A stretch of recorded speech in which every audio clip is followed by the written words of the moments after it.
अल्लाह रब्बुल इज्जत कुरान पाक में इरशाद फरमाता है, या अय्युहल्लज़ीना आमनुत्तकुल्लाह व कूनू मअस सादिक़ीन, ऐ ईमान वालो अल्लाह से डरो और सच्चों के साथ हो जाओ।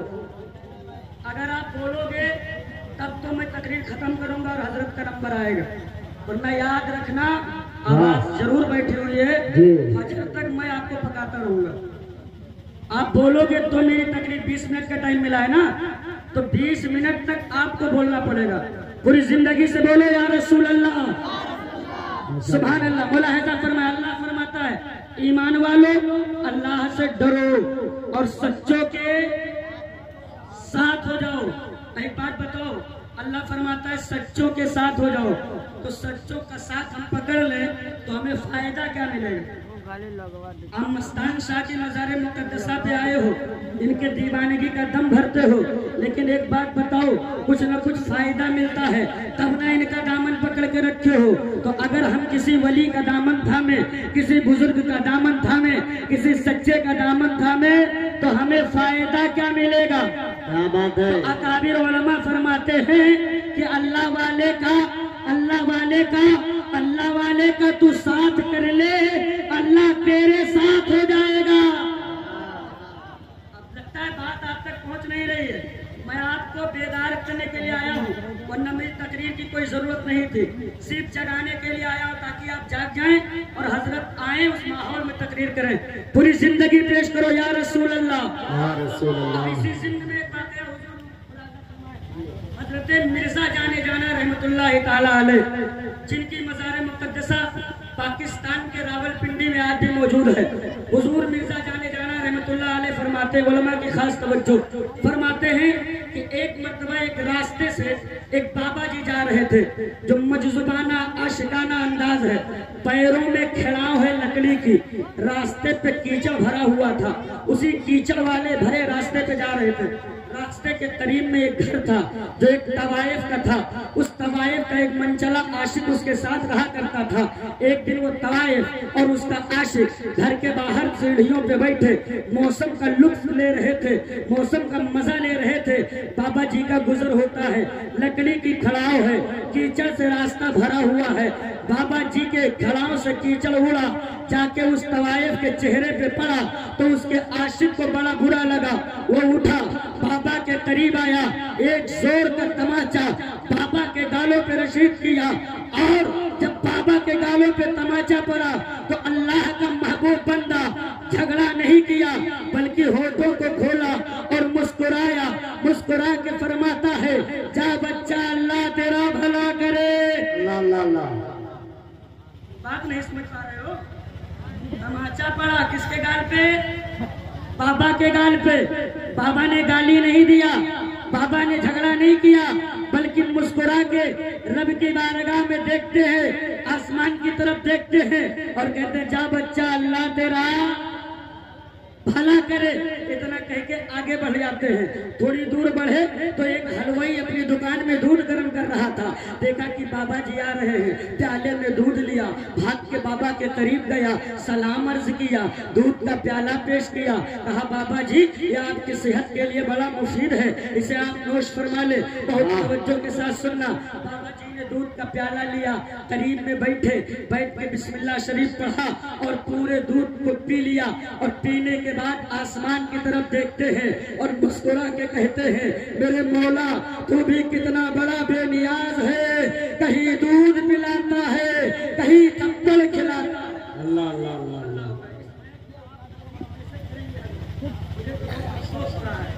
आप बोला कि आपके साथ इतना बड़ा जुल्म, यकीन जानो मुसलमानों, मुकर्रिर की जिंदगी माइक पे टिकी होती है। हाँ, आप हजरात इतना बड़ा जलसा करा लेते हो, लेकिन माइक का सिस्टम अच्छा नहीं कर पाते हो।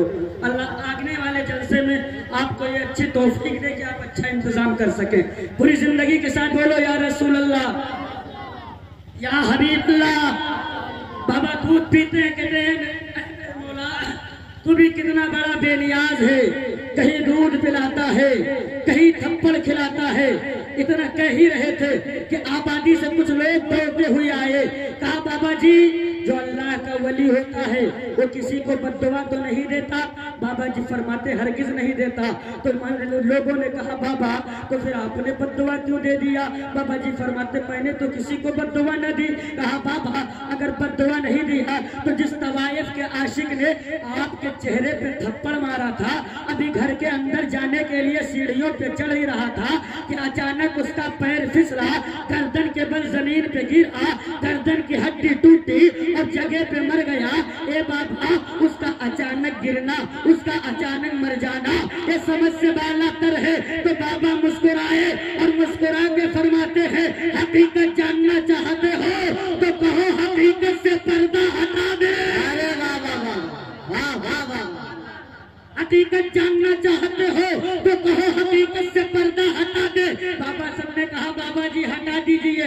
तो कहा सुनो जब मैं रास्ते से आ रहा था मेरे पैरों से कीचड़ उड़ा, उसके माशूका के चेहरे पे पड़ा, उसके महबूब को बुरा लगा तो उसके महबूब ने मुझको मारा, उसने मुझको मारा तो मेरे महबूब को बुरा लगा, मेरे महबूब ने उसको मारा। हैरत क्या है? नारे तकबीर, नारे रिसालत, मसलके आला हजरत अल्लामा आजम रजा साहब क़िबला ज़हरी नाम 12वीं। समझ रहे हैं बात? समझ रहे हैं? कोई गाड़ी उर्दू तो नहीं है जो सर के ऊपर से जा रहा। अल्हम्दुलिल्लाह ये काबिल उलमा बैठे हैं, अगर ये उर्दू बोलने पे आ जाएं तो एक एक जुमला आपके सर से नहीं आप हजरात के घर के ऊपर से परवास करके चला जाए जी, आप एक भी नहीं समझ पाएंगे। इसलिए लखनऊ में एक नवाब साहब थे, उनके घर पे एक देहाती नौकर था। कौन था? देहाती नौकर। तो जब कोई मेहमान आता तो देहाती लैंग्वेज में कहता नवाब साहब पनिया लई, नवाब साहब खनवा लई। ये बात नवाब साहब को बहुत गिरा गुजरी। एक दिन नवाब साहब ने कहा कि सुन हमारे यहाँ बड़े बड़े लोग आते हैं, तुझे उर्दू बोलना पड़ेगा, देहाती में बात करेगा, मारूंगा, साथ में नौकरी से निकाल दूंगा। अब नौकर तो नौकर है, आका के हुक्म की तामील तो बजा लाना है, करे तो क्या करे। कहा हुजूर जिल्ले इलाही आज के बाद से हम उर्दू ही बोलेंगे। एक दिन सुबह सुबह का वक्त था, नवाब साहब हुक्का पी रहे थे, चिलम से चिंगारी उड़ी, नवाब साहब के दाढ़ी में फंसी। अगर देहाती में कहना होता तो कह देता नवाब साहब दरिया जरी जाते बचाओ, लेकिन अब उसको उर्दू बोलना था तो वो बांध के हाथ खड़ा हो गया। कहा हुजूर जिल्ले इलाही आलम पनाह, मेरे आका मेरे मौला मेरे मलजा, गुलशन आतिशदान से चिंगारी जब्त करने के बाद आपके चेहरे मुकद्दसा से मुत्तसिल एक दाढ़ी का पाकीज़ा आशियाना है।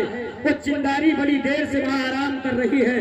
अगर बाएं खातिर हुक्म हो तो ये खाकसार खादिम अपनी जगह से उठने के बाद उस चिंगारी की बेजा हरकत पर उसको वहाँ से हटाने की कोशिश करे। क्या बात है भाई, आप अंदाजा लगा सकते हो तब तक नवाब साहब की दाढ़ी का क्या हाल हुआ। आज समझ में आई ना? तो ऐसा कोई जुमला तो नहीं जो जा रहा है, समझ में आ रही ना? तो एक मरतबा दिल लगा के बोल लो ना या रसूल अल्लाह, या रसूल अल्लाह, और तड़प के बोल लो या हबीब अल्लाह, या हबीब अल्लाह। हर जलसे में एक जुमला कहता हूँ, आपके बीच भी मैं कह के गुजर जाऊंगा। वो जुमला ये है कि दुनिया में आए हो कुछ बनो या न बनो, नबी का आशिक जरूर बनना। नबी का आशिक जरूर बनना।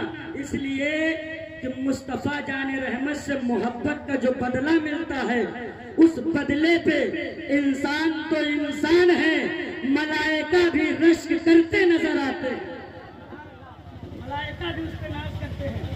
और एक मुख्तसर सा वाकया से मैं अपनी जगह ले रहा हूँ जी, इसके रसूल के ताल्लुक से मुलाहिजा फरमाएं, पूरी जिंदगी के साथ सुनिएगा। इसलिए कि माइक साथ नहीं दे रहा है, साथ ही साथ में आप भी साथ नहीं दे रहे हो। अगर आने वाले मुकर्रिरीन और शोरा को आपने साथ दिया होता तो मुझे उम्मीद है कि इस जलसे का रंग कुछ और हो गया होता। लेकिन अभी अल्हम्दुलिल्लाह 12 नहीं बजे हैं, 11:48 हो रहे हो। माहौल आपने ऐसा बनाया जैसे फजर की अजान होने वाली है ना। हर एक के चेहरे पे 13 बजने लगे हैं। अल्लाह रब्बुल इज्जत हम सबको इसके रिसालत की दौलत से माला माल फरमाए, आमीन। कह दीजिए आमीन। हज़रत अल्लामा अमीन सफदर वकालवी रहमतुल्लाहि ताला अलैह एक वाकया लिखते हैं कि एक मर्तबा वहाड़ी के एक गांव से खत आया। तवज्जो के साथ सुनिएगा, बड़ा ईमान अफरोज वाकया है। वहाड़ी के गांव से एक मोहब्बत भरा खत आया जिसमें लिखा हुआ था कि हुजूर आप हमारे गांव में तशरीफ लाएं, इसलिए कि सदियां गुजर गई हैं, मेरे गांव में सीरत मुस्तफा पे कोई तज़किरा नहीं हुआ है, आप तशरीफ लाएं। बड़ी उम्मीद है कि आप आएंगे और हमें बड़ी ख्वाहिश है कि सीरत रसूल पर तकरीर सुने। मौलाना साहब क़िबला फरमाते हैं इतना मोहब्बत भरा खत था कि मैं इनकार कर ही न सका, मैंने फौरन हाँ कर दिया। आने का दिन वक्त मुकर्रर कर दिया जिस दिन मैंने वादा किया था। जब उस दिन हजरत फरमाते मैं उस गांव में पहुंचा, अभी तांगे से उतर रहा था कि लोग गांव से दौड़ते हुए आए और आने के बाद में लोगों ने हमसे मुसाफा किया। मुसाफा करने के बाद में एक ने हाथ में ला के लिफाफा दे दिया, कहा हजरत हमने आपको बुलाया, आप यहाँ तशरीफ लाए, इसका हम बहुत बहुत शुक्रगुजार हैं, लेकिन हुजूर आप जैसे आए हैं ऐसे तशरीफ ले जाएं, ये आपका किराया है, बड़ी मेहरबानी होगी। हजरत फरमाते हैं कि जब हाथ में किराए का लिफाफा आया और ये जुमला मेरे कानों के नीचे पड़ा तो कसम खुदा की ऐसा लगता था कि किसी ने मेरे पैरों के नीचे से जमीन खींच ली हो। इतनी मोहब्बत से बुलाया है, आखिर वापस क्यों कर रहे हैं? मैंने वाकया मालूम किया, कहा हजरत इस गांव के अंदर 90% कादियानी फिरके के लोग हैं। अल्लाह अल्लाह अल्लाह 90% कादियानी है, 10% सुन्नी मुसलमान। और इन कादियानियों ने हम सबको धमकी दी है कि अगर जिक्र रसूल की महफिल को सजाया तो न किसी के घर सलामत रहेंगे, न किसी का मकान सलामत रहेगा, न किसी की जान सलामत रहेगी, न किसी के माल सलामत रहेंगे, सब तबाह हो बर्बाद कर दिया जाएगा। अल्लाह अल्लाह अल्लाह फरमाते हैं कि जब गाँव वालों ने मुझसे इतना कहा तो मेरे अंदर भी जुनून पैदा हो गया। मैंने भी लिफाफा फेंका और कहा याद रखो वो कालवी तकरीर करने आया है, अब जान रहे या जाए, जिक्र रसूल का जलसा हो गया रहे। वाह वाह वाह वाह वाह वाह वाह कहना है भाई अल्लाह या रसूल अल्लाह जिंदाबाद जिंदाबाद अल्लाह अकबर। अब जान जाए रहे, गाँव वालों ने कहा हजरत ये 90% है, हम 10% हैं, इनसे न माल में मजबूत हैं, न इनसे ताकत में हम मुकाबला कर सकते। आप तो तकरीर करके चले जाएंगे लेकिन बाद में हमें बहुत परेशान करेंगे। तो हजरत ने कहा एक बात बताओ, तुम्हारे इलाके में कोई लठबाज किस्म का आदमी है कि नहीं है? तो कहा हजरत गांव के बाहर जंगल है, जंगल में एक अड्डा है डाकुओं का, जिसमें एक नूरा नाम का डाकू रहता है। क्या बात है, डाकू कह दीजिए सुभान अल्लाह। सुभान अल्लाह। देखो इसके रिसालत का बदला देखो कितना हसीन होता है। का नोरा नाम का डाकू है। हजरत फरमाते हैं मैंने कहा मुझे उसके पास लेकर चलो। जब मुझे लेकर के नोरा के अड्डे पे पहुंचे, मैं गया, नोरे को आवाज लगाया, नोरा अपनी कुटिया से बाहर निकला। बाहर निकलते ही उसने कहा हजरत आज डाकुओं के अड्डे पे मौलवी मौलाना की क्या जरूरत, आखिर आप कैसे तशरीफ लाए? जब इतना कहा तो मौलाना फरमाते हैं कि मेरी आंखें सावन भादों की तरह बरसने लगी। मैंने कहा ये नोरे आज तक पूरे इलाके पर दहशत का राज जमा के रखा है, दुनिया कमाने के लिए पूरे इलाके को कांपने पे मजबूर किया है, लेकिन नोरा आज मुस्तफा के अजमत की बात आई है, आज नबी की इज्जत की है। नोरा पूरा वाकया बताया तो नोरा बिजली की तरह खड़ा हुआ और खड़ा होने के बाद कहता है हजरत ये नोरा मुजरिम जरूर है, खुदा की कसम बेगैरत नहीं है। सुभान अल्लाह जिंदाबाद जिंदाबाद वाह वाह वाह। अगर ये जुमला कहीं और कहा होता तो अब तक मजमे के अंदर आग लगी होती। आग के अंदर बिल्कुल गर्मी बची ही नहीं है। लहक बोल लो यार या रसूल अल्लाह। अभी इतनी ठंडी नहीं है कि जेब में हाथ डाले बैठो। निकालो हाथ को बाहर और अपने अंदर जुनून पैदा करो और कहो या रसूल अल्लाह, या रसूल अल्लाह। एक एक शख्स अपना हाथ उठाए कहो या हबीब अल्लाह, सुभान अल्लाह। अनोरा बेगैरत नहीं है। इतना कहा तो मौलाना ने कहा चलो मेरे साथ फिर। अब नोरा आगे आगे, मौलाना साथ में हुए, मस्जिद के करीब आए। नोरे ने पूरे कादियानियों को मुखत्तब करके कहा कि आज इस गांव की मस्जिद में जिक्र रसूल होने जा रहा। सुभान अल्लाह, सुभान अल्लाह। बोल लो। अब नहीं बोलोगे तो क्या मेरे मरने के बाद बोलोगे? बोलो सुभान अल्लाह। जिक्र रसूल होने जा रहा है कोई जो अपने बच्चों को यतीम करना चाहता हो? है कोई जो अपनी बीवियों को बेवा करना चाहता है कोई जो अपने सर को अपने जिस्म पे न देखने की ख्वाहिश रखता हो? अगर कोई माई का लाल है तो निकल के आए, नोरा का मुकाबला करे। जी 3 घंटे तक, कितनी देर तक? 3 घंटे तक मुसलसल तकरीर हुई। एक भी कादियानी बाहर नहीं, एक भी जी, एक भी कादियानी बाहर नहीं निकला। नूरे ने कहा याद रखना, ये मत सोचना मैं चला जाऊंगा तो बात खत्म हो जाएगी। मेरे जाने के बाद अगर किसी ने किसी एक मुसलमान के बच्चे की तरफ गलत निगाह डाली तो ये नोरा आशिक़े रसूल है। उस बात की आंखों को उसके सर से नोच कर बाहर फेंक। अल्लाह अल्लाह अल्लाह, वाह वाह वाह वाह। तकरीर खत्म हुई। नोरा अपने अड्डे पे चल गया, मौलाना अपने घर चले गए, सामईन जो सुनने वाले थे अपने अपने घर चले गए। कुछ दिन का अर्सा गुजरा और उसके बाद में जो मौलाना साहब थे उनके घर पे एक मुसाफिर आया। सुभान अल्लाह, कह दो सुभान अल्लाह। एक मुसाफिर आया, दरवाजे पर दस्तक दिया, दरवाजा खोला गया। मौलाना फरमाते हैं जैसे मैंने दरवाजा खोला तो एक नूरानी चेहरे वाला इंसान खड़ा। हाय हाय, चेहरा देखा तो ऐसा लगा कि ये कोई अल्लाह वाला है। सुभान अल्लाह, ये कोई अल्लाह वाला है। पेशानी से महल नबूवत की खुशबू आ रही, वाह। पेशानी से रसूलुल्लाह की अजमतों की खुशबू। मैंने कहा कौन हो, क्यों आए हो? आने वाले मैं तुझे पहचान न सका। तो जो आने वाला मुसाफिर था उसके आंखों में आंसू आए, रोने लगा। कहा मौलाना नहीं पहचाना? कहा सर मैंने नहीं पहचाना। कभी वहाड़ी तकरीर करने गए थे, किसी नोरा डाकू के पास गए थे। मौलाना कहते हैं हाँ हाँ। कहा मैं वही नोरा डाकू, मैं वही नोरा हूँ।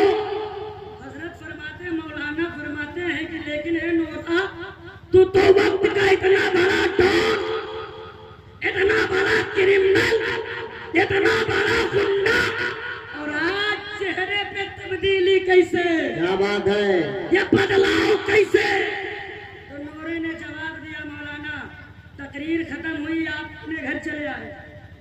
जलसा खत्म हुआ, सामईन अपने घर चले गए। तकरीर खत्म हुई, मैं भी अपने अड्डे पे चला आया जी। लेकिन जब मैं अपने अड्डे पे पहुंचा, रात का खाना खाया, बिस्तर पे आराम की गरज से जब पहुंचा, जैसे ही मैं लेटा कि मेरी आंख लग गई। सुभान अल्लाह, मेरी आंख लग गई। ख्वाब में कौनैन के दूल्हा तशरीफ लाए और फरमाया नोरा अभी सो रहा है, उठ, तेरा मुकद्दर संवर गया। आज तूने मेरी इज्जत पे पहरा दिया है, ये अदा इतनी पसंद है, क्या रिश्ता इलाही का रब भी राजी है, गुंबद-ए खजरा का मुस्तफा भी राजी। सुभान अल्लाह, नारे तकबीर, नारे रिसालत, मसलके आला हजरत। अल्लाह अल्लाह। नोरा कहता जब तक बिका न था कोई पूछता न था, तुमने मुझे खरीद के अनमोल कर दिया। पर अली का दूल्हा बोल पड़ा, मेरे करीम से कर कतरा किसी ने मांगा, दरिया बहा दिए हैं दुर्बे। सुभान अल्लाह, सुभान अल्लाह, जिंदाबाद। दुनिया में आए हो, कुछ बनो न बनो, मुस्तफा के आशिक बन के मरो। इसलिए कि नबी का इश्क लेकर दुनिया से जाओगे तो याद रखना कि आपका बेड़ा पार है। अल्लाह तबारक ताला मेरे बोलने में जो गलती उसे माफ फरमाए। अस्तगफिरुल्लाह रब्बी मिन कुल्ली ज़ंबि व अतूबु इलैह व मा अलैना